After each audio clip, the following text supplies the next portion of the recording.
ભરૂચ શહેર એ ડિવિઝન પોલીસે દહેજ મરીન પોલીસ સ્ટેશનમાં નોંધાયેલા બિરલા કોપર કંપનીના કરોડો રૂપિયાના કોપરની છેતરપિંડીના ગુનામાં છેલ્લા 6 વર્ષથી પોલીસને થાપ આપી નાસ્તા ફરતા લિસ્ટેડ આરોપીને અમદાવાદના ઓઢવ વિસ્તારમાંથી ઝડપી પાડવામાં આવ્યો છે।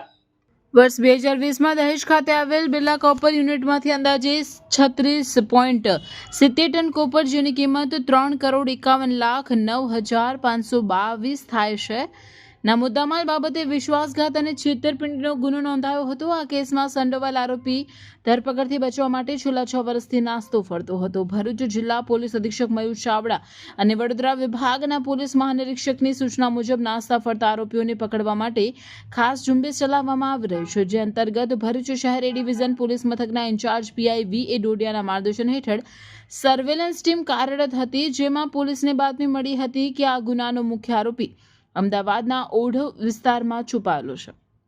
મળેલ બાતમીના આધારે પોલીસે ઓઢવ ખાતે દરોડો પાડી આરોપી ફરસારામ જેવાતારામ બિશ્નોઈ, રહેઠાણ રૂડકલી, થાણા ડાંગિયાવાસ, તાલુકો જિલ્લો જોધપુરને દબોચી લીધો હતો અને ભરૂચ લાવી દહેજ મરીન પોલીસને જાણ કરી આગળની કાયદેસરની કાર્યવાહી હાથ ધરી છે।